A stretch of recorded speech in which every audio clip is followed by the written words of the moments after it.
The Lorax, written and illustrated by Dr. Seuss. When you hear, please turn the page. We will begin on page 1. At the far end of town, where the grickle grass grows, and the wind smells slow and sour when it blows, and no birds ever sing excepting old crows, is the street of the lifted Lorax.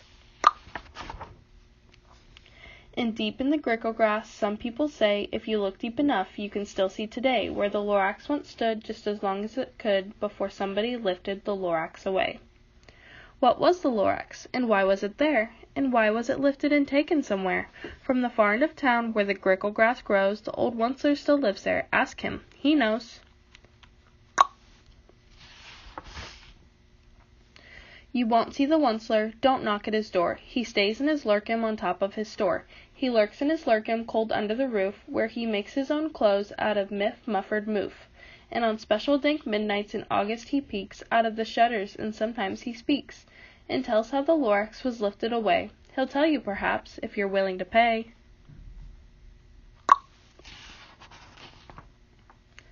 On the end of a rope he lets down a tin pail, and you have to toss in 15 cents and a nail, in the shell of a great-great-great-grandfather snail.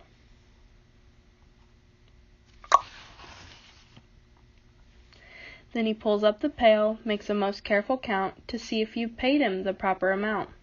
Then he hides what you've paid him away in a snub, his secret strange hole in his grovelous glove.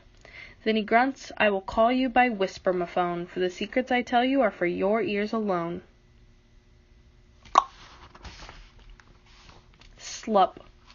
Down slups the whisper-mophone to your ear, and the old Onceler's whispers are not very clear, since they have to come down through a snurgly hose, and he sounds as if he had smallish bees up his nose. Now I'll tell you, he says, with his teeth sounding gray, how the Lorax got lifted and taken away. It all started way back, such a long, long time back.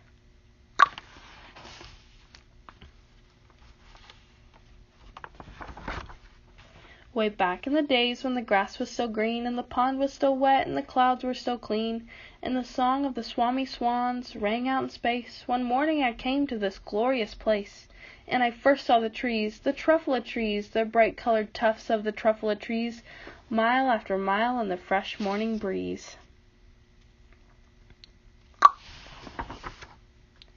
And under the trees I saw brown barbaloots, frisking about in their barbaloot suits, as they played in the shade and ate truffula fruits. From the ripulous pond came the comfortable sound of the humming fish humming while splashing around.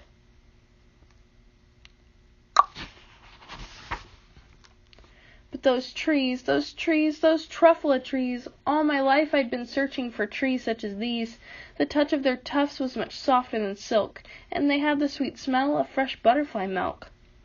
I felt a great leaping of joy in my heart. I knew just what I'd do. I unloaded my cart. In no time at all I had built a small shop. Then I chopped down a truffula tree with one chop. And with great skillful skill, and with great speedy speed, I took the soft tuft, and I knitted a thneed. The instant I'd finished, I heard a gazump. I looked. I saw something pop out of the stump of the tree I'd chopped down. It was a sort of a man. Describe him? That's hard. I don't know if I can. He was shortish and oldish and brownish and mossy, and he spoke with a voice that was sharpish and bossy.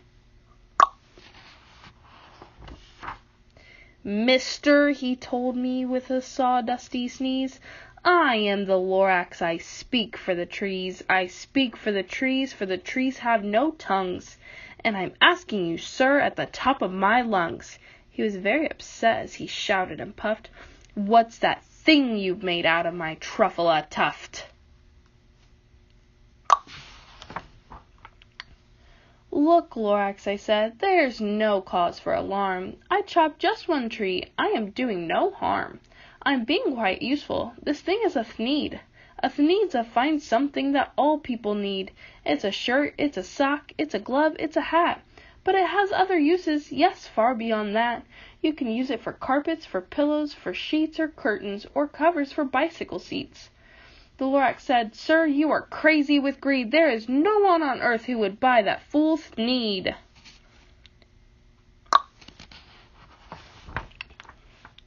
But the very next minute, I proved he was wrong. For just at that minute, a chap came along, and he thought that the Thneed I had knitted was great, and he happily bought it for $3.98. I laughed at the Lorax. "You poor stupid guy, you never can tell what some people will buy." "I repeat," cried the Lorax, "I speak for the trees." "I'm busy," I told him. "Shut up, if you please." I rushed across the room in no time at all. Built a radio phone. I put in a quick call. I called on my brothers and uncles and aunts, and I said, "Listen here. Here's a wonderful chance for the whole Onceler family to get mighty rich. Get over here fast. Take the road to North Nitch. Turn left at Weehawken, sharp right at South Stitch." And in no time at all, in the factory I built, the whole Onceler family was working full tilt. We were all knitting Thneeds just as busy as bees, to the sound of the chopping of truffula trees.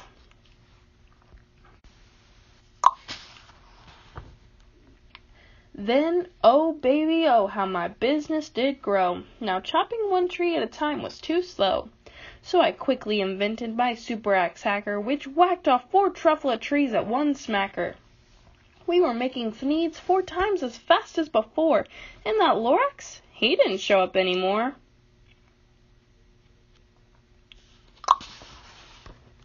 But the next week, he knocked on my new office door. He snapped, "I am the Lorax who speaks for the trees, which you seem to be chopping as fast as you please. But I'm also in charge of the brown barbaloots who played in the shade in their barbaloot suits, and happily lived eating truffula fruits. Now, thanks to your hacking my trees to the ground, there's not enough truffula fruit to go round, and my poor barbaloots are all getting the crummies because they have gas and no food in their tummies."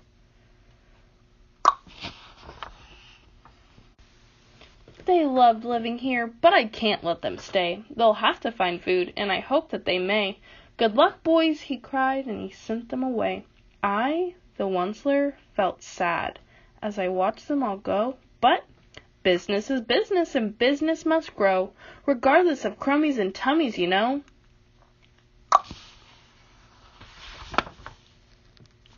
I meant no harm, I most truly did not, but I had to grow bigger, so bigger I got. I biggered my factory, I biggered my roads, I biggered my wagons, I biggered the loads of the Thneeds I'd shipped out. I was shipping them forth to the south, to the east, to the west, to the north. I went right on biggering, selling more Thneeds, and I biggered my money, which everyone needs. Then again, he came back. I was fixing some pipes when that old nuisance Lorax came back with more gripes. "I am the Lorax," he coughed and he whiffed. He sneezed and he snuffled, he snargled, he sniffed. "Onceler," he cried with a cruffless croak. "Onceler, you're making such smogulous smoke. My poor swami swans, why they can't sing a note. No one can sing who has smog in his throat."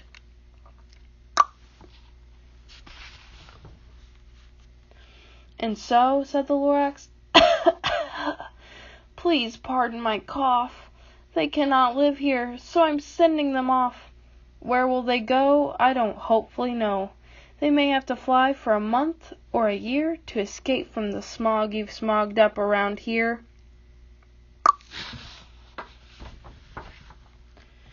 "What's more," snapped the Lorax, his dander was up, "let me say a few words about Gluppity-Glup. Your machinery chugs on day and night without stop, making Gluppity-Glup, also Sloppity-Slop. And what do you do with this leftover goo? I'll show you, you dirty old Onceler man, you. You're glumping the pond where the humming fish hummed. No more can they hum, for their gills are all gummed. So I'm sending them off. Oh, their future is dreary. They'll walk on their fins and get woefully weary in search of some water that isn't so smeary." And then I got mad. I got terribly mad. I yelled at the Lorax, "Now listen here, Dad. All you do is yap, yap, and say bad, bad, bad, bad. Well, I have my rights, sir, and I'm telling you, I intend to go on doing just what I do, and for your information, you Lorax, I'm figuring on biggering and biggering and biggering and biggering, turning more truffula trees into thneeds, which everyone needs. And at that very moment, we heard a loud whack. From outside in the fields came a sickening smack of an axe on a tree. Then we heard the tree fall, the very last truffula tree of them all.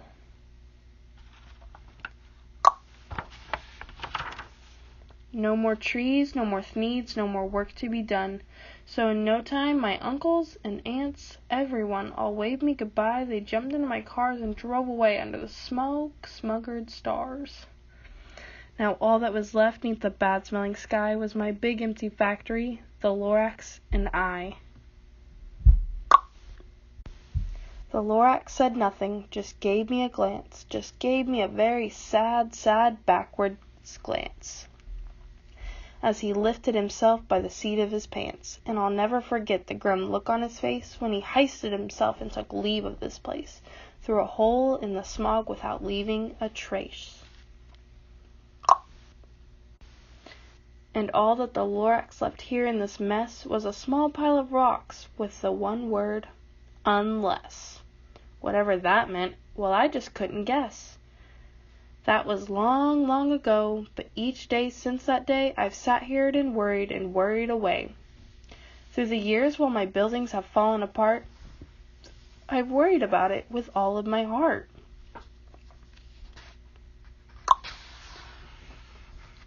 But now, says the Onceler, now that you're here, the word of the Lorax seems perfectly clear. Unless someone like you cares a whole awful lot, nothing is going to get better. It's not.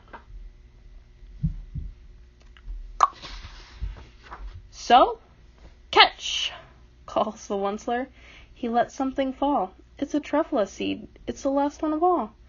You're in charge of the last of the truffula seeds, and truffula trees are what everyone needs. Plant a new truffula, treat it with care, give it clean water, and feed it fresh air. Grow a forest, protect it from axes that hack, then the Lorax and all of his friends may come back.